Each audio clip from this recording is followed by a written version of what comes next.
Hello crafty friends, I'm Lien from Studio Kato and today I'm back on the Reverse Confetti YouTube channel, so happy to be here. Today I am going back to basics but with a twist. I always loved, as soon as I started stamping, I loved making my own pattern paper, so doing some pattern stamping. I'm going to do this onto this white piece of cardstock. This is just Clairefontaine DCP 250 GSM cardstock. Any cardstock that takes ink well that you love will work perfectly for this. I just die cut this with the Postal cover die set, and now I'm going to use one stamp, one image, the sunglasses from the new Dog Days stamp set. And I also die cut the coordinating die for the sunglasses out of some foam, just some crafting foam. Mine happens to be blue. I bought a rainbow pack years and years and years ago, and I'm just trying to use it up. It's not ideal for this because you can't see the ink color you're using, because I will be using this as a stamp, but it works just fine. Just make sure to clean it off very well between colors, since you're not going to see if there's any ink left on the foam. So this is what we're doing today. We are stamping with the coordinating dies, and this creates a shadow or a silhouette image of the image you're making, and it's basically how you color your image in with this technique. This technique is perfect if you're just starting out card making, if you have the stamp and the coordinating die for a small image. It's so fun to create a completely different look out of your stamps. You can do this with any stamp you have. You can even do this with stamps you don't have the coordinating dies for. If you use the back of the stamp, so if you put the line image on your acrylic block and you stamp with the back of the stamp, you get the same look.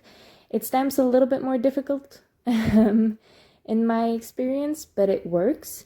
And you do want a symmetrical image for that, which you don't need with the coordinating dies. Now, it's fun to use all of the colors. It takes a little while longer because you have to clean your stamp in between. And I stacked up my sentiment, which is the layered friends, sentiment die from Reverse Confetti. I die cut that first and layered it up while the ink of my first stamped layer was drying, because the next layer, which I'm just stamping with the stamp as intended, is going to be embossed. So I want that the colored ink to be completely dry before I start stamping this. I'm just stamping it all over, trying to line it up with the colored image, but I'm not being precise. I actually really like this look if it doesn't line up perfectly. It's actually super easy to line it up, especially with an image like this. I find it incredibly easy to line this up all the time, but I always try to set it off on some of the images.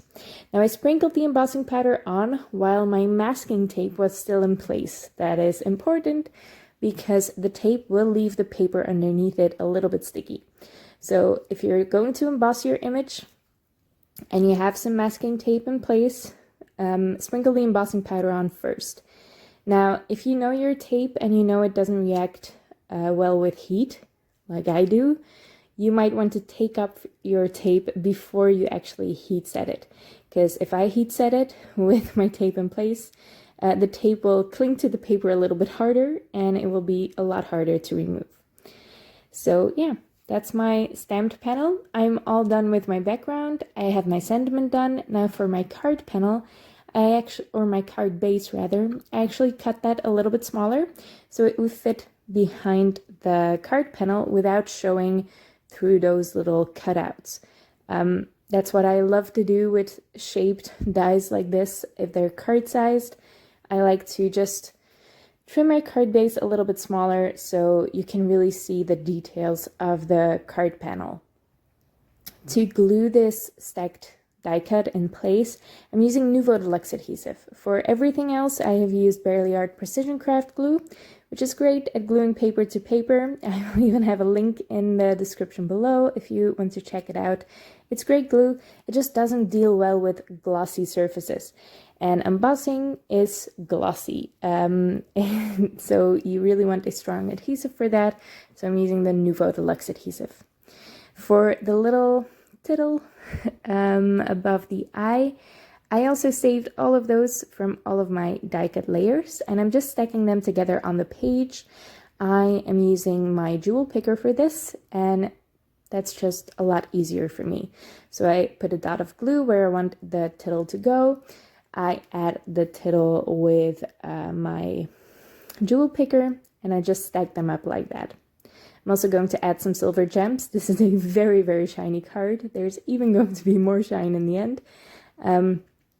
So I'm just using some silver gems. I really like these. They are from Pretty Pink Posh. They're really mirrored gems. They're very, very silver. I love them. And then for more shine, to make that sentiment really stand out, I am first covering this with my Wink of Stella Clear Brush Glitter Pen. I always mess up the name, but you probably know what I mean. I'm just making sure that has all the glitter on it, and then I'm actually going to add more glossy to this with some glossy accents. Now, this always... I don't find it difficult to add the glossy accents, but my bottle is always, it's really hard to get the glue out. So I struggle with that a little bit, but adding the glossy accents to the word die is never the problem. And it's really gorgeous if that glitter is underneath it. You don't see it here yet because the glossy accent isn't clear yet, but you'll see it in the finished photo result. Look at that shine and that gloss. It really stands it up apart from the busy background. I hope you like this as much as I do. I love doing this technique. Like I said, when I started out stamping, I really only had stamps. So I did nothing but make pattern paper with my stamps. It's just a great way to get a use out of those small images in your stamp sets. And reverse confetti has a lot of those that work great for backgrounds. And if you have the coordinating dies, you can spice it up with this silhouette stamping technique. It's a great way to add some color in there, and it goes really, really quickly. I made this card in half an hour just with stamping, just with one die cut, and I hope you like it as much as I do. Please try this technique. You'll love it, I think, and I hope you subscribe to the channel as well to see more of my videos. Thank you so much for watching, and I'll see you next time.